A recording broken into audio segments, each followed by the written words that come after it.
Hello friends, welcome to Electropixels.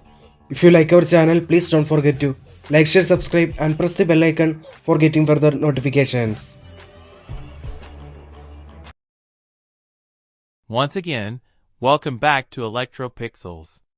In today's video, we are going to repair a 32-inch iBell LED TV that has a very common problem. Sound is okay, but there is no display.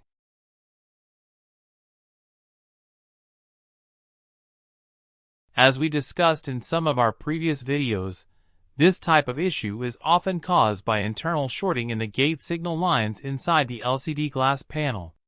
Usually, this short circuit can occur on either the left side or the right side of the panel.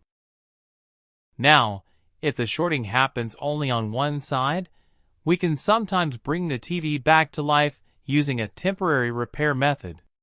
This particular TV uses a Samsung single CF panel with an SM4186 Dc IC. Because of the internal short in the gate signals, the Dc IC goes into protection mode, which prevents it from generating the required panel voltages. That is why the TV produces sound, but no display appears on the screen. Here you can see the gate signal tracks on both the left and right sides of the panel.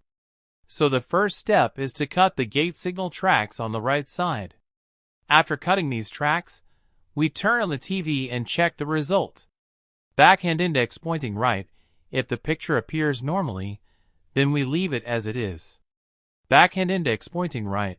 If the display is still not okay, we reconnect the cut tracks and instead cut the gate signal tracks on the opposite side. Now you can see that after cutting the right side gate signal tracks, the display appears and the TV starts working again. However, friends, please remember that this is only a temporary solution.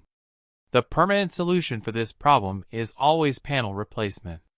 Also, we cannot guarantee how long the TV will continue working with this method. It completely depends on the condition of the panel and sometimes a bit of luck.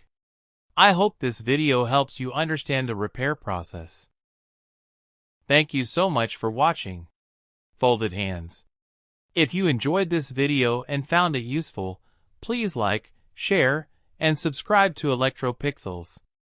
And don't forget to press the bell icon so you never miss our upcoming repair videos.